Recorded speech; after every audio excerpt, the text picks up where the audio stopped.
तारीख थी 26 अक्टूबर और पुलिस को एक ऐसी इनपुट मिलती है कि 5 ऐसे अपराधी हैं जो लूटपाट की योजना बना रहे हैं। पुलिस भी अपनी योजना के तहत उनके ऊपर छापामारी कर देती है, जिसमें 2 अपराधी तो भाग जाते हैं लेकिन 3 को पुलिस दबोच लेती है। और इसके बाद जब इनसे पूछताछ की जाती है तो इन पुलिस को पता चलता है कि जो 2 आरोपी भगे हैं उनमें से एक का नाम अमित है और ये अमित वही है जिसने अपनी प्रेमिका के पति को मारने के लिए 1.5 लाख रुपए की सुपारी दी थी। अब जब ये सुपारी वाली बात निकल कर सामने आती है तो पुलिस तुरंत चौकन्ना हो जाती है और 2 दिन पहले जो घटना होती है उससे खुलासा करने का वक़्त आ जाता है। क्योंकि 2 दिन पहले 24 अक्टूबर को राजा नाम के एक इंसान को 3 गोलियाँ मारी गई थी। शूटर्स थे, 3 शूटर्स जिन्होंने 3 गोलियाँ मारी, लेकिन किस्मत अच्छी होने की वजह से और सही समय पे अस्पताल पहुँचने की वजह से राजा जो है के ऊपर से मौत का साया हट जाता है।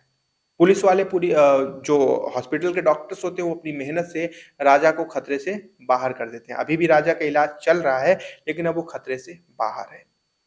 अब पुलिस यहीं से सारी कड़ी को जोड़ना शुरू करती है और खुलासा करती है उन सारी चीज़ों का। अब मैं इस कहानी की शुरुआत करता हूँ कि आखिर हुआ क्या था, राजा कौन है और उसे 3 गोलियाँ किसने मारी, किसके कहने पे मारी और अमित ने आखिर राजा को मारने के लिए सुपारी क्यों दी, वो भी 1.5 लाख की। नमस्कार दोस्तों, मेरा नाम है जीआरडी और आप देख रहे हैं 9 पीएम विद जीआरडी। ये कहानी है जमुई की और जमुई में अगर मैं आपको बताऊँ तो 2 साल पहले यानी कि लगभग 2022 में एक जो है शादी होती है और उस शादी जो होती है वो होती है लक्ष्मी देवी की राजा के साथ। लक्ष्मी देवी और राजा की शादी होती है और 1 साल बाद इनको एक प्यारा-सा बेटा भी होता है।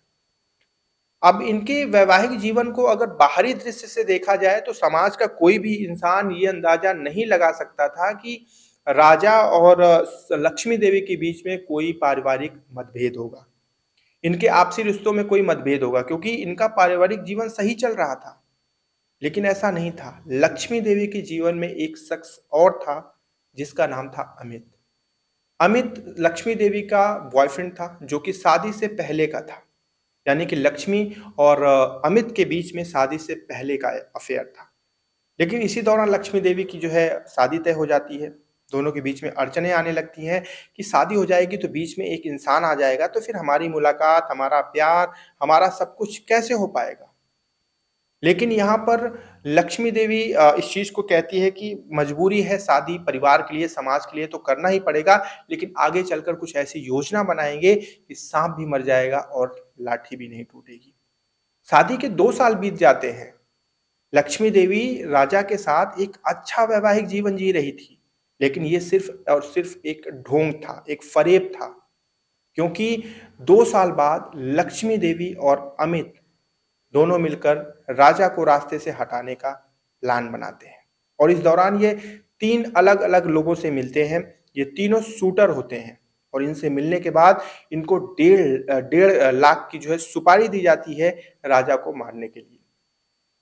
लक्ष्मी देवी ये चीज़ जानती थी कि कहीं ऐसा ना हो कि ये लोग पहचान ना पाएँ, चाहे तो इस घटना को अंजाम ना दे पाएँ, इसलिए पक्की तरह से चीज़ों को करने के लिए लक्ष्मी देवी अपने पति यानी राजा की तस्वीर भी देती है शूटर्स को कि इस तस्वीर से पहचान कर ही घटना को अंजाम देना। अब इन्होंने घटना को अंजाम कैसे दिया वो मैं आपको बताता हूँ।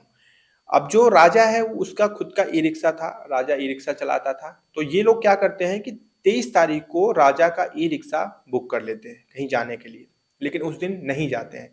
फिर आता है 24 तारीख को भी ये राजा का ई-रिक्शा बुक कर लेते हैं और सोनू नाम का इंसान उस पे बैठकर जाने लगता है। कुछ दूर जाने के बाद ये रिक्शा रुकवा देते हैं। जैसे ही रिक्शा रुकता है तो दूसरी तरफ से एक दूसरा इंसान आता है और वो जो है आकर सीधे जो है राजा के शरीर पर 3 गोलियाँ दाग देता है और बा दाग कर ये सारे के सारे वहाँ से फरार हो जाते हैं। राजा ज़मीन पर गिरकर जो है तड़पने लगता है और आस-पास पड़ोस के लोग जो होते हैं, वो दौड़ कर आते हैं और राजा को उठाकर हॉस्पिटल लेकर जाते हैं और किस्मत अच्छी होने की वजह से, ऊपर वाले का साथ अच्छा होने की वजह से डॉक्टर जो है राजा को बचा लेते हैं। मौत के मुँह से वापस लेकर आते हैं, खैर अभी भी राजा का इलाज चल रहा है और वो खैर खतरे की घंटी से वो बाहर है। लेकिन जब इन सारी चीज़ों की बात होती है, लेकिन अब पुलिस के सामने चेतावनी थी कि आखिर इस चीज़ का खुलासा कैसे किया जाए। तभी जो है 2 दिन बाद जब ये घटना होती है जिसमें पता चलता है कि 5 आरोपी हैं, जब पुलिस पकड़ती है और तीनों से पूछताछ करती है तो उसमें बताया जाता है कि अमित नाम का एक शख्स भी उसमें मौजूद था और वो अमित वही था जिसने अपनी प्रेमिका के लिए उसके पति को मारने के लिए 1.5 लाख रुपए की सुपारी दी थी। और जैसे ही सुपारी वाली बात पुलिस को पता चलती है, पुलिस तुरंत तार कनेक्ट कर देती है और इसके बाद गिरफ्तार किया जाता है यहाँ पर लक्ष्मी देवी को और उसके साथ-साथ अमित को। और फिर सख्ती से जब पूछताछ की जाती है, सारा चीज़ जो है पूछा जाता है, तो ये लोग इस चीज़ का स्वीकार कर लेते हैं। इस चीज़ को स्वीकार कर लेते हैं, इस चीज़ को मान लेते हैं, लक्ष्मी देवी भी इस चीज़ को मानती है कि अमित से उसका शादी से पहले से संबंध था। और ये हमेशा से साथ रहना चाहते थे, लेकिन परिवार के दबाव और समाज के दबाव की वजह से ये इसकी शादी राजा के साथ हो जाती है, लेकिन अभी भी इनके मन में हमेशा से ये चीज़ थी कि राजा को रास्ते से हटाकर हम लोग साथ ही रहेंगे। इसकी वजह से इन्होंने घटना को अंजाम दिया और लक्ष्मी ने अपने ही पति को मारने की 1.5 लाख की सुपारी दी। बड़ी ही सोचने और जो है विचलित कर देने वाली ऐसी घटनाएँ होती हैं, क्योंकि हम ये चीज़ सोच नहीं पाते कि 2 साल तक जो है राजा और लक्ष्मी देवी दोनों साथ में रहते थे। क्या इन 2 सालों में लक्ष्मी देवी का कोई भी भावनात्मक जुड़ाव राजा के साथ नहीं हो पाया?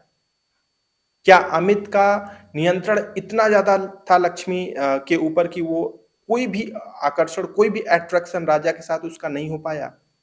एक 1 साल का बेटा भी था, एक बच्चे को जन्म भी दिया इनको, क्या उस बच्चे से भी मोह खत्म हो गया उस लक्ष्मी देवी का? बहुत ही बड़े-बड़े सवाल हैं, जो अंदर से विचलन पैदा कर देते हैं। अब पत्नी ने अपने प्रेमी के साथ मिलकर अपने ही पति को मारने के लिए शूटर्स हायर किए थे। आप क्या कहते हैं इसके बारे में बताइएगा? अब पत्नी ने अपने ही प्रेमी के साथ मिलकर अपने ही पति के लिए शूटर्स हायर कर दिए। उसकी हत्या के लिए 1.5 लाख की सुपारी दे दी। आप क्या सोचते हैं इसके बारे में? आप ज़रूर कमेंट करिएगा। क्या जब उसे अपने प्रेमी के साथ ही रहना था, तो क्या उसे अपने पति को छोड़ देना चाहिए था? या फिर उसे अपने पति और परिवार वालों से बात कर लेनी चाहिए थी? या फिर ये क्राइम शो या फिर जो वेब शोज़ आते हैं, उनके देखने का उसके ऊपर असर था? क्या लगता है आपको? आप कमेंट करके बताइएगा और जो भी आप कहना चाहते हैं, प्लीज़ अपनी राय ज़रूर दीजिएगा आज की इस कहानी के बारे में। मैं कल फिर से मिलूँगा, एक नई सच्ची घटना पे आधारित कहानी आपके सामने लेकर आऊँगा। तब तक आप अपना ध्यान रखिएगा। जय हिंद।